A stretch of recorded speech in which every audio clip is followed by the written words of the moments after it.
వందనాలు. మనం ప్రార్థన చేస్తూ ఉన్నప్పుడు అనే సంవత్సరంతో వచ్చాం. స్వరక్తం ఇచ్చి సంపాదించిన సంఘము అంటే అర్థం ఏంటంటే క్రీస్తు రక్తమును అంగీకరించి చేరి వచ్చాం మనం అందరం.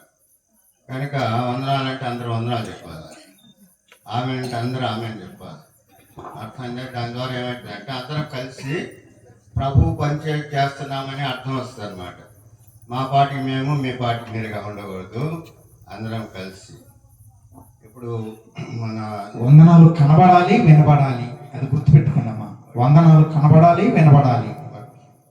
శ్యాంబాబన్న గారు చక్కని వాక్యం అందించారు.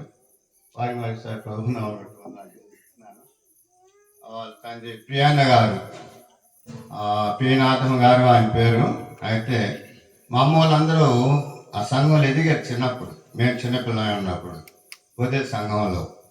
ఆ ప్రియనాథం గారిని ఏమంటారంటే ప్రియాన్న అంటారు. మా నాయన కూడా ప్రియాన్న అంటాడు. ఆ ఏరియాలో నాయన పోలీసుగా పనిచేసేటప్పుడు వాళ్ళు టీచర్స్ అంటే అప్పట్లో ఉన్నతమైన కుటుంబాలని అర్థం. ఆ తర్వాత ప్రియాన్న నేను ఒకసారి కమ్మాలపాటలో జీవన వాక్యం చెప్పాను. ప్రభుదాస్ మేమిద్దరం కలిసి చేస్తే తమ్ముడా అన్నాడు. తమ్ముడు అయినవాడు ప్రియన్న. ఈరోజు శ్యామలతో కలిసి ఇక్కడ మీతో మధ్య ఉండడానికి ప్రియులు, స్థానిక సంఘం, దైవ సేవకులు, పెద్దలు కల్పించిన విధానం బట్టి ప్రతి వందనాలు తెలియజేస్తున్నాను. నాకు కూడా లూకా సువార్త 19వ అధ్యాయం వచ్చింది. అంటే ఇద్దరు ఒక ఆత్మీయ పోరాడుతున్నాడు అన్నట్టుగా అర్థమవుతుంది అనమాట. కానీ తుఫాను దిశ మార్చుకున్నట్టుగా ఇప్పుడు దిశ మారింది. ఆయన కొత్త నిబంధన చెప్పినాడు కాబట్టి నేను పాత నిబంధన చెప్పాలి. కనుక పాత నిబంధనలో ఆదికాండం 27వ అధ్యాయము 1వ వచనం చదువుకుందాం. ఆదికాండం 27వ అధ్యాయం 1వ వచనం చదవండి. ఇస్సాకు వృద్ధుడై అతని కన్నులకు మంద దృష్టి కలిగినప్పుడు అతడు తన పెద్ద కుమారుడైన ఏశావు, ఆ కుమారుడా అని అతని పిలువగా అతడు చిత్తము నాయన అని అతనితో అనేను. అప్పుడు ఇస్సాకు, ఇదిగో నేను వృద్ధుడను, నా మరణ దినం నాకు తెలియదు, కాబట్టి నువ్వు దయచేసి నీ ఆయుధములైన నీ అమ్ముల పొదిని నీళ్ళను తీసుకొని అడవిపోయి నా కొరకు వేటాడి మాంసం తెమ్ము. నేను చావక మునుపు నిన్ను నేను ఆస్వాదించినట్లు నాకు ఇష్టమైన రుచిగల భోజనములను సిద్ధపరిచి నేను తినుటకై నా ఇంటికి తెమ్మని చెప్పాను. ప్రార్థన చేసుకున్నా. ప్రేమగల ప్రభు, స్తోత్ర వందనాలు చెల్లిస్తున్నా. సంఘాన్ని బట్టి స్తుతిస్తున్నా. మీ దాసులను బలపరిచి దేవా ప్రభా మీరు వచ్చిన భాగాలు బట్టి స్తోత్రాలు చెల్లిస్తున్నా. మీ వాక్యం ద్వారా మీ ప్రజలను దర్శించండి, మీ సంకల్పం నెరవేర్చండి. మరొక మీ దాసుడు మీ పక్షాన నిలిచి ఉంటుండగా కనికరించండి. దేవా చదవబడిన వాక్య భాగం మీరేనా మాకు అర్థమైనట్లుగా ఆత్మపూర్ణంగా చేసి మమ్మల్ని నడిపించమని యేసయ్య పరిశుద్ధ నామములో స్తుతించి ప్రార్థిస్తున్నాం తండ్రి, ఆమేన్. పిల్లరా, మనం చూస్తున్నాము ఇస్సాకు వృద్ధుడైనప్పుడు ఆయనకు మంద దృష్టి కలిగినది. కనుక ఆయన కుమారుని పిలిచి ఏమని సెలవిస్తున్నాడు అంటే, నేను ఏశావుతో నా కుమారుడా అని అతని పిలువ అతడు చిత్తము నాయన అని అతనితో నేను. అప్పుడు ఇస్సాకు, ఇదిగో నేను వృద్ధుడను, నా మరణదినం నాకు తెలియదు. కనుక ఏమి తెలియదని చెప్తున్నాడండి? మరణదినం నాకు తెలియదు. మీకు ఎవరికైనా తెలుసా? అని ఎవరికి తెలియదు. ఈరోజు మావాడు తిరుపతి అని ఉన్నాడు. ఇప్పుడు ఆనందరావు ప్రార్థన చేసినాడు. వాళ్ళ బావ బండి వేసుకొని పోతున్నాడంట ఏదో హాస్పిటల్ చూసుకోవడానికి. యాంపాడవ దగ్గర పోయేలేకే ఇంకా బండి పక్కన పెట్టి పడుకున్నాడు రోడ్డు మీద. ఏమైందంటే వాళ్ళంతా చెమటలు పెట్టుకున్నాయి. ఇంటికి ఫోన్ చేస్తే మా వాళ్ళందరూ తీసుకొని ఒంగోలు పోతే హార్ట్ అటాక్ వచ్చింది అందుకని నువ్వు ఎటు కాలకూడదని కిమ్స్లో ఐసీలో పెట్టినారంట. ఇంకా అట్లాంటి పరిస్థితి కనుక మన స్థితి ముందు జరగబోయే స్థితి మనకు తెలియదు. ఇస్సాకు అదే చెప్తున్నాడు, నా మరణ దినం నాకు తెలియదు. నువ్వు యవనవసరం అనుకోవచ్చు, లేకపోతే ఆరోగ్యం భలే ఉందిలని చెప్పి నువ్వు అనుకోవచ్చు, లేకపోతే ఇంకేమైనా అనుకోవచ్చు, కానీ తెలియని విషయాలు దేవుడు తెలియచేస్తున్నాడు. కనుక నా మరణ దినం నాకు తెలియదు. ఏశావు, నువ్వు వెళ్ళి వేటాడి మాంసం తీసుకుని రా, నాకు రుచికరమైన ఆహారం తీసుకురా, నేను దీవిస్తాను. ప్రభు కూడా అదే మాట చెప్తాడు కదా. ప్రకటన గ్రంథంలో 3:20 ఏం చెప్తున్నాడు? చదవాలి త్వరగా. ప్రకటన గ్రంథం 3:20 ఏం చెప్తున్నాడు? ఇదిగో హృదయం అనే తలుపు నొద్దండి తట్టుచున్నాను, ఎవడైనాను నా స్వరమిని తలుపు తీసినట్లయితే నేను అతని ఎద్దకు వచ్చి అతనితో నేనును నాతోడు అతడును విందు చేయుదము. కనుక ఎవరైనా కానీ నా స్వరమైన తలుపు తీస్తారు. తలుపు అంటే ఏ తలుపు? మీ ఇంటి తలుపు కాదు, హృదయం అనే తలుపు తెరవాలి. తెరిస్తే నేను మీతో నాతోనూ మీరు విందు చేస్తారు. అంటే ఆ సంతోషం వేరు, ఆ రక్షణ ఆనందం వేరు. కనుక మనం చూస్తున్నాము, తెలియని విషయం తెలియచేస్తున్నాడు. ఇస్సాకు చెప్తున్నాడు, నా మరణం నాకు తెలియదు. మరొక సంగతి ఏం తెలుసుకోవాలి మనం? 24:36 మత్తయి సువార్త ఏం చెప్తుందయ్యా? చదవండి దేవుని వాక్యం. మత్తయి సువార్త 24:36 ఏమున్నది? 24:36 మత్తయి సువార్త 24:36. అయితే ఆ దినమును గూర్చి ఆ గడియను గూర్చి తండ్రి మాత్రమే ఎరుగును గాని ఏ మనుషుడైనను పరలోకము దోతలు గాని కుమారుడైనను ఎరగడు. మరొక సంగతి ఏమి ఎరగము అంటే, పరలోకం నుండి ప్రభువు దిగొచ్చే సమయము ఎరగము అనమాట. తండ్రికి మాత్రం తెలుసు, కుమారుడైన యేసు ప్రభు గారికి కూడా తెలియదు, దేవదూతలు కూడా తెలియదు, నాకు తెలియదు. మీకన్నా తెలుసా? ఎవరికి తెలియదు. ఆయన ఎప్పుడు వస్తాడు? హఠాత్తుగా వస్తున్నాడు. ఎట్లా వస్తున్నాడు? తెస్సలోనికైలో 4:16 ఉన్నట్టుగా ఎట్టుందండి? ఆర్భాటంతో.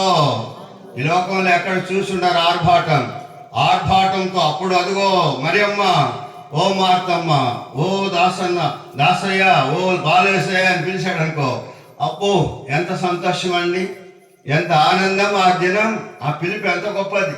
అప్పుడు పిలుస్తాడు, ఓ పౌలయ్య ఏడున్నావు, దోసకాలు పాడు పౌలయ్య అని పిలుస్తాడు. రక్షించబడ్డ వాళ్ళందరూ కూడా పేరు పెట్టి పిలుస్తాడు ఆర్భాటంతో. ఆ గొప్ప ప్రధాన దూత శబ్దంతో, దేవుని బోర్తో ప్రభువు దిగొచ్చి పిలిస్తే ఎంత ఘనత వస్తుంది, ఎంతో. దానికోసమే మనము భక్తి కాపాడుకోవాలా, ప్రవర్తన కాపాడుకోవాలా, పద్ధతులు కాపాడుకోవాలా, తగ్గించుకోవాలా. ప్రభు పిలుపు కోసం మనం ఎదురు చూడాలి. కనుక ఆయన రాకడ సమయం తెలియదు ఎవరికి. కనుక ఏం చేయాలండి? ఆయన రాకడ సమయం తెలియదు. ఇంకోటి తెలియని సంగతి ఏంటండి? యాకోబు పత్రిక 4:13 యాకోబు పత్రిక 4:13 ఏముంది? నేడైనను రేపైనను ఒకానొక పట్టణం వెళ్ళి వ్యాపారం చేసి లాభం సంపాదించమని చెప్పుకున్న వాళ్ళారా, రేపేమి సంభవించని మీకు తెలియదు. మీ జీవము ఏ పాటిది? మీరు ఇంతలో కనబడి అంతలో మాయమైపోయే ఆవిరి వంటి వారే. ఇంకేం తెలియదండి? రేపేం సంభవించినో నాకు తెలియదు, నీకేం తెలుసా? నీకు తెలియదు, నాకు.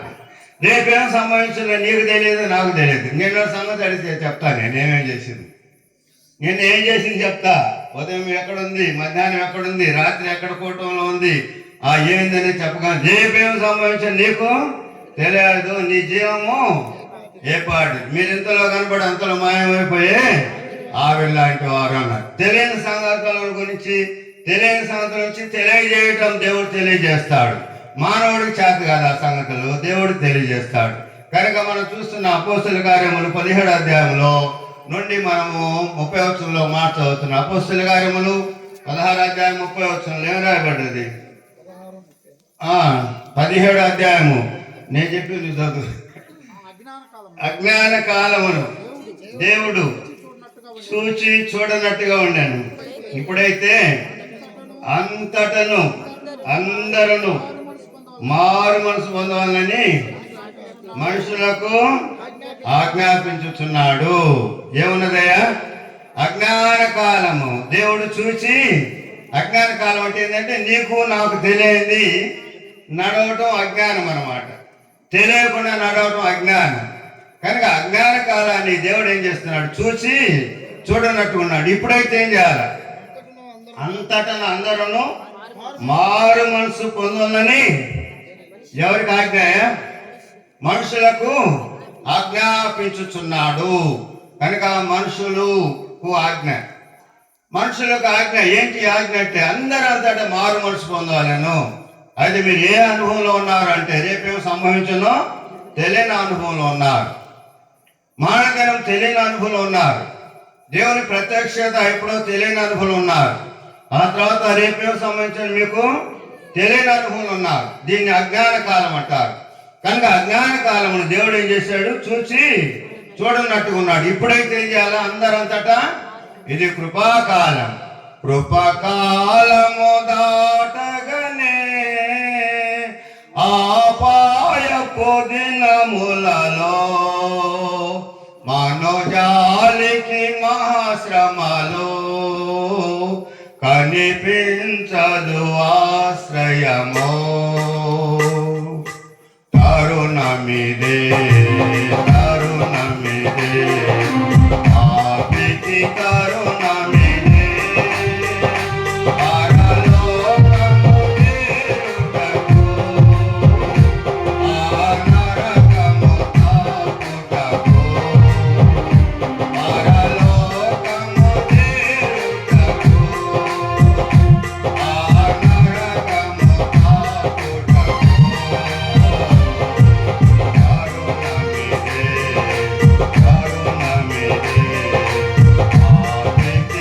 తాకుటకు కృపాకాలం. దేవుడు ప్రేమిస్తున్నాడు. దేవుడు దయ చూపిస్తున్నాడు. ఆ జాతి అని ఈ జాతి అని కాదు, సర్వ మానవాళి విషయంలో దేవుడు దయ చూపిస్తున్నాడు. మనం దేవుని వాక్యంలో చూస్తున్న విషయం చూడండి. మా మొదటి పేతురు పత్రిక 2వ అధ్యాయము 24వ వచనంలో ఒక మాట చదువుతున్నామండి. 2వ అధ్యాయము 24వ వచనం మొదటి పేతురు పత్రికలు ఏం చదువుతున్నాం? దేవుని వాక్యము చదువుతారా త్వరగా? దేవుని వాక్యంలో అండి మొదటి పేతురు పత్రిక 2వ అధ్యాయం 24వ వచనం. మనం పాపం విషయమై చనిపోయి నీతి విషయమై జీవించినట్లు ఆయన తానే తన శరీరమందు మన పాపములను మ్రాణ మీద మోసుకొనేను. మన పాపములను మ్రాణ మీద మోసుకొనేను. పాపము లేని వారని చెప్పేవారు ఎవరైనా ఉన్నారా మీ ఊర్లో? మా ఊర్లో అందరూ ఒప్పుకున్నారు, మేమందరం పాపులం అని ఒప్పుకున్నారు. మీ ఊర్లో మేము పాపులు కాదయ్యా, మేమందరూ నీతిమంతులు అంటే మీకు ఒక వందనాలు. ఎందుకంటే మళ్ళీ మా ఊరు వచ్చి మమ్మల్ని పాపులు అంటామని చెప్పి మళ్ళీ ఏడ తగాదా వస్తుందో అని అందుకని చెప్పుకుంటున్నాను. కానీ గమనించండి, ఏమన్నది దేవుని వాక్యంలో? మనం పాపం విషయాన్ని చనిపోయి మనమంటే ఎవరండి? మనుషులందరూ అని కదా వాక్యం. హెబ్రీ పత్రికలో ఒక మాట చూస్తున్నాము. 9వ అధ్యాయం 2వ వచనం ఏం రాయబడ్డది? ఎలాగనగా హెబ్రీ పత్రికలో అండి 2వ అధ్యాయం 9 దేవుని కృప వలన అధ్యాయం వచ్చింది చెప్పారు 2:9. 2వ అధ్యాయం 9 వచ్చింది హెబ్రీ పత్రిక. దేవుని కృప వలన ఆయన ప్రతి మనుషుని కొరకు ఏమనిపించాడమ్మా? రెడ్డి గారి కోసం మరణం అనిపించాడు, చౌదరి గారి కోసం మరణం అనిపించాడు, నీ కోసం అనిపించాడు, నా కోసం. ఇంకేం కులాలు ఉన్నాయో అందరి కోసం ఏమనిపించడానికి రాయబడ్డ దేవుని వాక్యంలో మరణము అనుభవించాడు. మరోసారి చదువుతా ఆ మాటలు.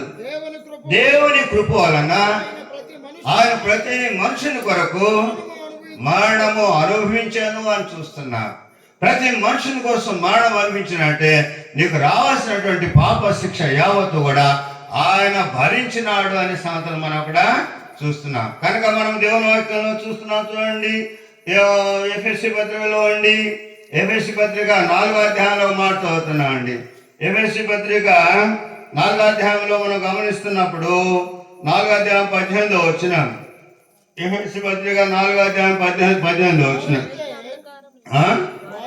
వారైతే అంధకారమైన మనసు గలవారై వారి హృదయం కాఠిన్యం వలన తమలోనున్న అజ్ఞానం చేత దేవుని వల్ల కలిగే జీవములో నుండి వేరుపరచబడిన వారై తమ మనసునకు కలిగిన వ్యర్థతను అనుసరించి నడుచుకొనుచున్నారు. తన మనసు కలిగినటువంటి వ్యర్థతను అనుసరించి నడుచుచున్నారు. దేవునికి వేరే జీవించటం. వేరే జీవించిన జక్కయ్యకు నెమ్మది ఉందా? ఉద్యోగం ఉంది కానీ నెమ్మది ఉందా?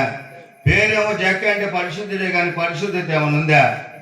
తినడానికి అన్నీ ఉన్నాయి కానీ నెమ్మది ఏముందా? నెమ్మది లేదు. యేసు ఎవరో నెమ్మది లేని వారు ఎక్కడికి రావాలా? యేసయ్య దగ్గరికి రావాలా? నెమ్మది లేదు. అన్నీ చూశాడు, ఊర్లో ఎన్ని ఉన్నాయి అన్నీ చూశాడు. ఎన్నింట్లో దొరుకుదేమో నెమ్మది చూశాడు.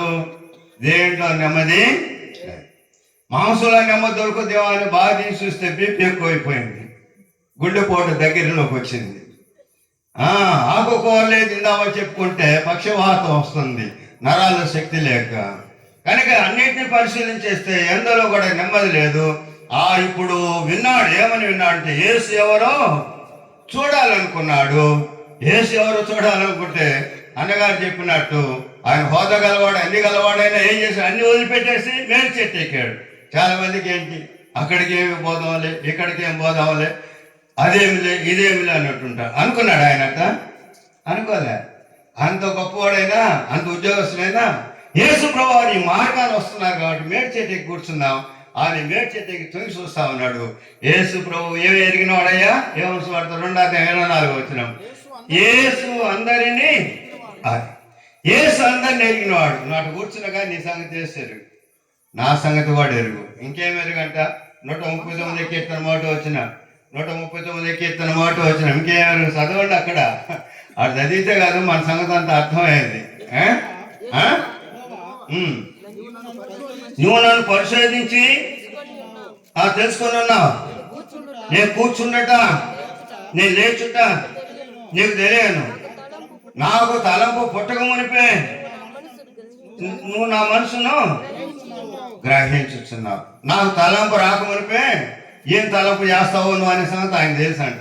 అంటే మన సంగతి అంతా కూడా ఆయనకు బాహాటంగా తెలుసు. కనుక మనం ఇక్కడ దేవుని వాక్యంలో మనం చూస్తున్నట్టుగా అంధకార ఎలాంటి మనసు కలిగి ఉన్నారు అంటే అంధకార మనసు కలిగి ఉన్నారు. తన వ్యర్థతను అనుసరించి నడుచుతున్నారు. కానీ అదిగో నెమ్మది లేని జీవితము నాకున్నదే, సంతోషం లేదే, చూసేదానికి పైకి బాగానే గమ్మున ఉన్నానే, ఏమి లేకపోయినా అత్తరు కొట్టుకున్నాను ఒళ్ళంతా వాసన కోసం. అసలు నా హృదయంలో ఏముంది అంటే హృదయంలో అండి ఏమేమి ఉందంట చదువుతావు ఒకసారి. మార్క్స్ వార్త 7వ వచనంలో ఏముందంట? పైకేమో బాగా అద్దం ముందుకు వచ్చి శుభ్రంగా అన్ని తల చేసుకొని అవి చేసుకుని ఇవి చేసుకున్నావు కానీ అతను శుభ్రంగా కొట్టుకున్నావు కానీ లోపల నుండి అనగా మనుషుల హృదయంలో నుండి ఏమొస్తాయమ్మా? దురాలోచనలు, జాగ్రత్తములు, దొంగతనములు, నరహత్యలు, వ్యభిచారములు, లోభములు, చెడుతనము, కృత్రిమము, కామవికారము, మత్సరము, దేవదూషణ, అహంభావము, అవివేకములు వచ్చును. ఏ చెడ్డవాన్ని లోపల నుండి బయలు వెళ్ళి గబ్బు కొడతా ఉన్నాయి. లోపల నుండి బయట వెళ్ళి బయలు వెళ్ళి ఏం చేస్తున్నాయి? గబ్బు కొడతా ఉన్నాయి. దేవునికి పనికి రాకుండా, దేవుని రాజ్యానికి పనికి రాకుండా, దేవుని సన్నిధికి వచ్చి కూర్చోడానికి పనికి రాకుండా గబ్బు కొడుతున్నాయి. ఈ గబ్బు గడగటానికి యేసయ్య అమూల్యమైన రక్తం కార్చింది. చదవండి. యోహాను పత్రిక 1:9 ఏం రాయబడ్డది? యోహాను పత్రిక 1:9 ఏం రాయబడ్డది? దేవుని వాక్యంలో అండి ఏం రాయబడ్డదండి? మన పాపములను మనం ఒప్పుకునే ఎడల నమ్మదగిన వాడు, అయ్యా పాపం మనం ఒప్పుకొని ఆయన నమ్మదగిన వాడు, నీతిమంతుడు గనుక ఆయన మన పాపను క్షమించి సమస్త దుర్నీతి నుండి మన పవిత్రులుగా చేయను. అన్నగారు చెప్పారు, నేను ప్రభువు నమ్ముకున్నాను, నమ్ముకున్న తర్వాత నా స్థితి ఇలాగైనది అని. నేను కూడా చెప్తున్నాను, సిఆర్పి పోలీసుగా పనిచేసిన నేను నమ్మక ముందు చాలా భయంకరమైన పరిస్థితులు ఉన్నాయి. నన్ను చంపడానికి రౌడీలు వచ్చారు ఇంకోటి నుంచి 2 లక్షల రూపాయల కాంట్రాక్ట్. అంత పెద్దోడుగా ఉన్నాను అనమాట నేను. అయితే ఏసై నమ్మకపోతే ఎప్పుడు పోయేవాడిను. ఏసై నమ్మిన తర్వాత పాపం పోయింది, గోళ పోయింది, దేశాలు పోయినాయి, అసూయలు పోయినాయి, పగవారందరూ పోయినారు. ఇప్పుడు ఏమైంది? సమాధానం, నిజమైన సమాధానం ఇచ్చాడు. ఎప్పుడు? మన పాపములను డబ్బులు దాచిపెట్టుకో, బంగారం ఉందా జాగ్రత్తగా దాచిపెట్టుకో, ఆస్తి ఉందా కాగితాలు జాగ్రత్తగా దాచిపెట్టుకో, పాపాన్ని మాత్రం దాచిపెట్టుకోవాలి. పాపము ఏం చేస్తుందంటే పాపం నిన్ను మరణానికి తీసుకెళ్తుంది. ఉన్నదా లేదా వాక్యంలో? అయ్యా రోమపత్రిక 6వ అధ్యాయము 3వ అధ్యాయం 23వ వచనంలో ఏం చదువుతున్నావు? దేవునికి పాపంలో వచ్చే జీతము మరణం. పాపం దాచిపెట్టుకున్నావా? అయ్యా నువ్వు గొప్పడు కావచ్చు, లేకపోతే ఇంకేమైనా కావచ్చు, పెద్ద విద్యావేత్త కావచ్చు, పెద్ద ఉద్యోగస్తుడు కావచ్చు. దయచేసి రాత్రి సమయంలో దేవుని వాక్యం సెలవిస్తున్న మాట ఏంటంటే పాపంలో వచ్చే జీతము మరణం. అయితే మన ప్రభువుని యేసుక్రీస్తునందు నిత్య జీవం ఉన్నది. పాపంలో ఏమొస్తుందండి? మరణం ఉన్నది. పాపాన్ని వదిలిపెట్టేసి, పాపాన్ని అందుకని వదిలిపెట్టేసిన నేను ఎప్పుడో వదిలిపెట్టేసిన. యేసయ్య 15:3:85 రాత్రి ప్రభు నన్ను దర్శించినాడు. మధ్యప్రదేశ్లో నేను నిమోచి గ్రామంలో ఉన్నాను. సిఆర్పి క్యాంపులో 3వ నెంబర్ బెడ్ మీద మరణ పడకలో ఉన్నాను. ఆ రాత్రి ప్రభు నన్ను దర్శించాడు. ఓ ఇశ్రాయేలు, నీ పాపం చేత నీవు కూలిచ్చు కనుక యెహోవా తట్టుకు తిరుగుమన్నాడు. నాకు అర్థం కాలే, యెహోవా అంటే అర్థం కాలే. ప్రభు ఎవరయ్యా అంటే, నేను నీ కోసం ప్రాణం పెట్టిన యేసు ప్రభు అని. చూడయ్యా, నీ కోసం పరలోకం దిగి వచ్చినాను, నీ దోషాన్ని పాపాన్నంతా నేను భరించినాను. ఇదిగో నీ తలతో చేసినటువంటి దోషం పాపం కోసం నా తల మీద మొలకేయటం చూడు. చాలా మంది ఏమనుకుంటారు, యేసు ప్రభు వారు ఎంత పేదోడు, కట్టుకోవడానికి గుడ్డలు కూడా లేవు, మనకు ఒక గుడ్డు కట్టారు, చేతుల్లో చేలు కట్టారు, తల మీద మొలకేయటం పెట్టారు. ఎవరి కోసమే? ఎవరి కోసం? ఎవరి కోసం? తల్లి బిడ్డకు పాలు ఇవ్వడానికి ఏం చేస్తుంది? బిడ్డ జలుబు చేసిన జ్వరం వచ్చి ఏం చేస్తుంది? పత్తి ఉంటుందా ఉండదా? తల్లి పత్తి ఉండకుండా ఏంటి అయింది అనుకో, వాడు బతుకుతాడంటవా? శుభ్రంగా చచ్చి కూర్చుంటాడు. అందుకని తల్లి ఏం చేస్తుంది? భద్రంగా వాడి కోసము అమ్మా నువ్వు కారపొడి మెతుకులు మధ్య కూడా తాగకూడదు అంటే పాపం ఆ తల్లి వారం రోజులు ఆయన కారపొడి మెతుకులతో తిని బిడ్డను బతికించుకుంటుంది. యేసయ్య ఏం చేసినా నీ కోసం? యెషయా గ్రంథము 53వ అధ్యాయం 5వ వచనం చదువు. దేవుని వాక్యంలో ఏం చేసినా నీ కోసం యేసయ్య? మన అతిక్రమ క్రియలను బట్టి ఆయన గాయపరచబడ్డాడు. నువ్వు బైబిల్ చూడ, మన దోషం బట్టి నలగొట్టబడాను, మన సమాధానార్థం శిక్ష ఆయన మీద పడాను. అతడు పొందిన దెబ్బల చేత మనకు స్వస్థత. ఓ ప్రియ స్నేహితుడా, ఓ ప్రియ సహోదరుడా, ఆయన పొందిన దెబ్బల చేత మనకు స్వస్థత కలిగినది. మన అతిక్రమం క్రియబట్టి ఆయన నలగొట్టబడ్డాడు. మన సమాధానార్థమైన శిక్ష ఆయన మీద పడ్డది. ఆయన పొందిన దెబ్బలు, ఆయన పొందిన గాయముల చేత మనకు స్వస్థత, సమాధానం వచ్చింది. రాత్రి సమయంలో నీ శిక్ష ఆయన భరించినాడు. నువ్వు చేయవలసిన గొప్ప కార్యం ఏమీ లేదు. యేసు ప్రభువా, నేను పాపినాయనా, అజ్ఞానంలో ఉన్నాను, ముందు స్థితి ఎరిగిన వాడిగా ఉండి కూడా అన్ని ఎరిగినట్టుగా నటిస్తున్నానయ్యా, నన్ను క్షమించు. నువ్వెవరైనా కావచ్చు, పెద్ద దూరం ఏమీ లేదు, ఏం భారం భరించే పని లేదు. యేసు ప్రభువా, నేను పాపినంటే ఆయన పాపను క్షమించి సమస్త దుర్నీతి నుండి కడిగి మనల్ని పవిత్రులుగా చేస్తాడు. కీర్తన గ్రంథం 9వ అధ్యాయం 9వ వచనంలో మాట చదువుతారా? కీర్తన గ్రంథం 9వ అధ్యాయం 9వ వచనం. కీర్తన గ్రంథంలో అండి 98వ అధ్యాయం. భూమికి ఆయనను భూమికి తీర్పు తీర్చుటకును, చదవండి, నీతిని బట్టి లోకమునకు తీర్పు తీర్చుటకును న్యాయమును బట్టి న్యాయం బట్టి జన్మలకు తీర్పు తీర్చుటకును యెహోవా నేర్చి యెహోవా వేయించేసి ఆయన తీర్పు తీర్చబోతాడు. ఆయన తీర్పు తీర్చడానికి ఆయన ప్రియకుమారుని ముందుగా పంపించినాడు. ఆ తర్వాత ఏమన్నదండి? 31 వచ్చిన, ఎందుకనగా తాను నియమించిన మనుషుని చేత నీతిని అనుసరించి భూలోకమునకు తీర్పు తీర్చబడి ఒక దినము నిర్ణయించున్నాడు. మృతులండి ఆయన లేపినందున దీన్ని నమ్ముటకు అందరికి ఆధారము. మృతుల్లో నుండి ఆయన లేపినందున దీన్ని నమ్మడానికి అందరికీ చనిపోయి తిరిగి లేచినాడు. 3వ దినమున యేసు ప్రభువు లేచినాడురా సమాజాన్ని పెద్దగా పాడినాం. చూడండి, చనిపోయి తిరిగి లేచినాడు. 3వ దినం తిరిగి లేస్తానన్నాడు, చనిపోయి తిరిగి లేచినాడు. అంతే. దీన్ని నమ్మడానికి అందరికి ఆధారం ఏంటంటే యేసు ప్రభు సమాధి ఖాళీ. యెరూషలేము మన అందరూ పోయి చూసి వస్తున్నారు కదా. యేసు ప్రభు సమాధి ఖాళీ. భూలోకంలో ఎంతమంది పుట్టారో అంతమంది సమాధులు మాత్రం భూమిలో ఉన్నాయి. బూడిదైనా ఉంది, ఏదైనా ఉంది. యేసు ప్రభుది మాత్రం బూడిద లేదు, మట్టి లేదు. ఆయన తిరిగి లేచినాడు. సర్వపాప పరిహారం రక్త ప్రోక్షణ అవసరం. తదరకం పరమాత్మేన పుణ్యదాన బలియాగం.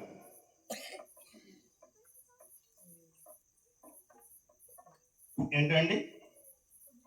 సర్వపాపం పరిహారం కావాలంటే మేకల రక్తం కానీ, ఎడ్ల రక్తం కానీ, కోడెల రక్తం కానీ కాదని హెబ్రీ పత్రిక 10:3 రాయబడ్డది. చదవద్దులే, టైం అయిపోయింది కాబట్టి, టైం ముగించే అలవాటు ఉంది కాబట్టి కదా. కనుక సర్వపాప పరిహారం రక్త ప్రోక్షణ అవసరం. తదరక్తం పరమాత్మైన పుణ్యదాన బలియాగం. పరమాత్ముని రక్తము, పరమాత్ముడు రక్తం గారిస్తేనే పాప పరిహారము జరగదు. ఎవరా పరమాత్ముడు అంటే దేవుని వాక్యంలో లూకా సువార్త 1:35 రాయబడ్డది. గాబ్రియల్ దూత మరియకు ఏం చెప్తున్నాడు? శుభము అని చెప్తున్నాడు. ఇదేలా జరిగితే పరిశుద్ధాత్మ నిన్ను కమ్ముకును, పుట్టబో శిశువు పరిశుద్ధుడైండును. ఆయన దేవుని కుమారుడు. దేవుని ఆత్మ శరీరముగా ధరించి యేసు ప్రభు లోకానికి వచ్చినాడు. ఆ పరమాత్ముడు రక్తం కార్చినాడు, పాప పరిహారం సిద్ధపరిచినాడు, చనిపోయి తిరిగి లేచినాడు, ఆరోహణమైనాడు, మళ్ళా త్వరగా రాబోతున్నాడు. కనుక నీ మరణ దినం తెలియదు, ప్రభు రాకడ దినం తెలియదు, రేపేం సంభవించో తెలియదు. నీ రక్షణ విషయం దేవుడు తెలియజేస్తున్నాడు. ఈ రాత్రి సమయంలో ప్రభుని రక్షించడానికి దేవుని వాక్యం తెలియజేస్తున్నాడు. ఏం తెలియని నీవు అన్ని తెలిసినటువంటి యేసయ్యను నమ్ముకొని ఆ పరిహారం పొంది దేవుని రాజ్యానికి వారసులు కావాలని ప్రభు నామని బట్టి మనవి చేయబడుతున్నాం. చాలా వింటున్నామండి, వాక్యం చాలా విన్నాము. నేను కూడా యేసయ్యకి ఇష్టమేనండి. ఒకడు నిన్న కుర్రోడు వచ్చినాడు, యేసయ్య అంటే నాకు చాలా ఇష్టం అని అన్నయ్య, ఆయన అంటే నాకేం వ్యతిరేకం లేదన్నాడు. యేసయ్య ఇష్టం కానీ యేసయ్య చేష్టలు నీ కాళ్ళు ఉన్నాయా అన్న. యేసయ్య చేష్టలు నీ కాళ్ళు లేవు కదా. యేసయ్య ఇష్టమైతే పరలోక రాజ్యం చేరవు. ఆయన చేష్టాలు, ఆయన స్వరూపం నీలో ఉండాలా, ఆయన సౌస్సు నీలో ఉండాలి. ఒకరోజు అదే పరీక్ష చేయబోతాడు. మత్తయి సువార్త 22 ఆఖరి మాట చదువు 11 ఏం రాయబడ్డదండి దేవుని వాక్యం? మత్తయి సువార్త 22 11 ఏం రాయబడ్డది? ఆఖరి మాట అండి. రాజు కూర్చున్న వారిని, దేవుని వాక్యం విన్న వారందరినీ వస్తాడు, చూస్తాడు. దేవుని వాక్యం విన్న వాళ్ళందరిలోకి వస్తాడు, చూస్తాడు. ఇప్పుడు కూర్చున్న వారి అందరి చదివే అక్కడ పెళ్లి వస్త్రం ధరించిన ఒకరిని చూచి, స్నేహితుడా, పెళ్లి వస్త్రం అంటే రక్షణ వస్త్రం లేకుండా ఎలా వచ్చింది అని అడుగగా మౌననై ఉండను. అంతటి రాదు వీని కాలు చేతులు కట్టి వెలుపటి చేతుల్లో త్రోసివేయడి. అక్కడ ఏడ్పు ఉంటది, పలు కొరకుడు ఉంటుంది. ఏడ్పు పలు కొరగట ఉన్నది. ఈ చక్కని వాక్యం విని రక్షించబడితేనేమో ఏమన్నదండి? పెళ్లి వస్త్రాలు, రక్షణ వస్త్రాలు ప్రభుత్వం అంట.